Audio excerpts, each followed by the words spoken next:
Hello, BookTube, and welcome back to Cimmerian September. This is Michael K. Vaughan's BookTube event where we talk about Robert E. Howard, one of his favorite writers, and Robert E. Howard's famous thick-thewed Cimmerian creation, Conan the Barbarian, but also all the other stuff that Robert E. Howard wrote, all the other characters that he wrote about. Only I'm not doing that. I'm reading a stack of old Savage Sword of Conan comic books from the 1980s, when all the world made sense. And a lot of these are new to me. I have not read them before. I haven't looked at them before, largely because I gave up on Savage Sword of Conan after a few years. And now that I'm thinking back on it, I'm not quite sure why. I was every bit as much a Conan addict then as I am now. Maybe I was out of the country, or maybe I'd hit a few bad issues in a row. It was around 100, issue 100, where I gave up. So I'm making my way through these later issues. Last night I read issue number 128 with this incredible cover. Doesn't have anything to do with the story, but look at that. That is just amazing. You've got the rib cage of some monstrous creature as the scene of battle. That is just great. Who did that cover? David Mattingly did that cover. And once again, we have pinups by Rudy Nebres. There is pinup number 1. There is pinup number 2. But the main story is written by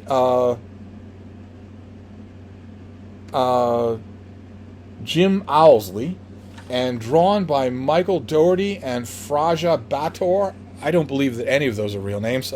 Maybe the Dougherty thing. But it's called Curse of the Ageless Ones. And its plot is really similar to a Conan novel that I read. There's no attribution. We read a Conan novel. I think I talked about it for maybe Garb August, or maybe last year's Cimmerian September. I read a Conan novel where the whole of the mystical world of the Hyborian Age, all the sorcerers and wizards and whatnot, know that there is a very important mystical constellational alignment coming up, and that all of them can have a chance at really great power if they pay attention to that constellation, and they're all moving towards it or sending their emissaries towards it. But anyway, this artwork wasn't that bad. Whoever these people are, whoever these artists are, wasn't that bad. You get a big splash page like this that has virtually nothing on it, a little explanation of where you are, but otherwise just a caravan on a snowy pass. And another great, big, beautiful illustration right there. That's just amazing. That's a strength of these longer black and white issues, is that you can rely on the more room that you have to slow your storytelling down just a bit.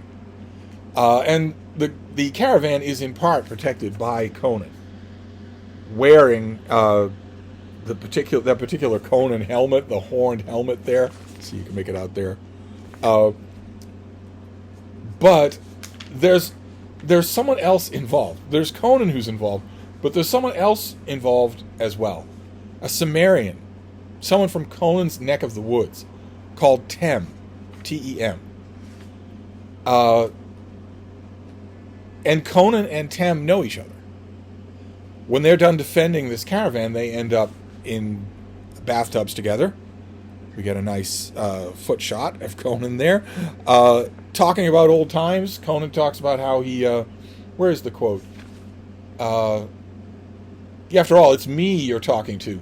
I remember you back when you were a wet-nosed boy crying in the snow. So Conan and Tem have known each other a long time. The whole of Tem's life. And this causes them... They team up, of course, throughout most of the story. As they encounter the Temple of the Rat, is what it's called. And you would know that even if you didn't know that was what it was called, because there are rats everywhere. These guys are one of them is sitting in the middle of a wooden pentagram over a giant pit. Surely OSHA has all sorts of questions about that arrangement. That just isn't safe, whether you're a wizard or not. As these wizards are going to find out, because Conan kicks in the door, neat little visual there, gets some information out of them, and then hacks their wooden platform apart with all the rats on it.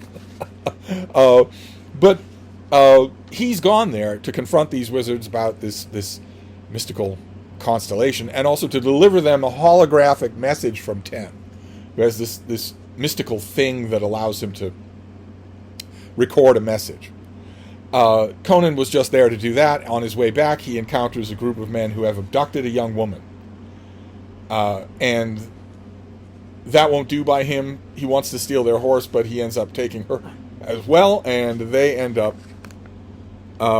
sharing a bed by the fireside. And then, in a rather odd turn of events, they share a friendship. We get a little montage as they eat together, travel together. She playfully throws water in his face. It's odd. It was the first shiver in me. Again, when I'm reading these Conan stories, I am looking for something real. I'm looking for whether or not it feels real, whether or not Conan is captured well. And this, first of all, my first qualm was another Cimmerian. I want writers to use the connections with Conan's homeland extremely sparingly. But also this business, where Conan wants the horse. He wants to steal a horse and ends up falling into frolicsome love with a stranger. Amartin is her name. When she splashes water in his face, he says, "You're dead, woman." When does Conan ever say that when he doesn't mean it? Here he means it in a playful kind of way. They get to a city, and Conan goes out to reconnoiter, and when he comes back, the woman is gone. She has been abducted by Tem. And when Conan goes to confront him about this, Tem shows Conan that the woman Amartin is in his tent, and that he has whipped her. What does he say? "I have given her 10 lashes for each time you and she made love."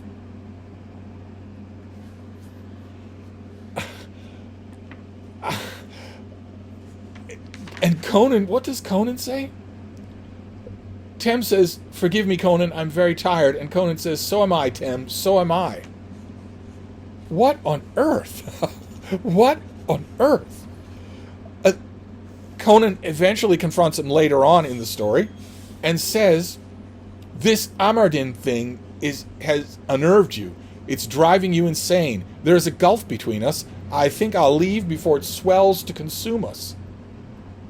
And Tem says, I don't know what this author was thinking or going through in the 1980s, but Tem chooses that moment to tell Conan that every time he raped her after he abducted her, she called out Conan's name. Do I want to be reading any of this in a Conan story? No, I don't. And also, Cimmeria or no Cimmeria, would Conan the Barbarian leave this man alive after hearing that?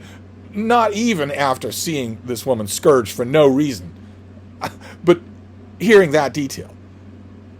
Cimmeria or no Cimmeria, child crying in the snow or no child crying in the snow, Conan would instantly kill this man. The Conan in any story would instantly kill this man. Robert E. Howard, if he read this, would be horrified. That you're calling this character Conan when he's putting up with all this? And it continues. Not only do they confront each other physically, but Conan lets Tem knock him unconscious. Only time I've ever seen that in a Conan novel. A Conan story. And we get the strong sensation that Conan does it because he does not want to confront Tem. Why, I have no idea. But it does eventually end up with them on separate paths, and with Tem going up against a far more formidable sorcerer. And that is the end of him. And the poignant bit is that before he ends, he records a goodbye message on that same kind of orb to Conan this time. And that Conan naturally has to fight the wizard that did this and somehow managed to prevail, and he does. But at that point, I had stopped caring. You can give me all sorts of supernatural adventures all you want, but if you're going to make Conan so out of character, I'm not going to be paying much attention. And I followed the story to the end, and I was very happy to get another Chuck Dixon King Call story as backup, with artwork by Ernie Chan. The critics say Val Zemeckis and Ernie Chan, but I think this is just Ernie Chan. and it's Kull encountering a band of warriors hunting wolves for sport, and they capture King Kull and go to the nearest village where everyone seems a little bit unfriendly, and there's a good reason for that, because the village is hiding a secret about its collective opinion of men who hunt wolves for sport. It was a really good story. Again, even though it doesn't have Jeff Isherwood artwork, that story made me wonder if all of these black and white things are in a Kull anthology somewhere. I think one of you said they are.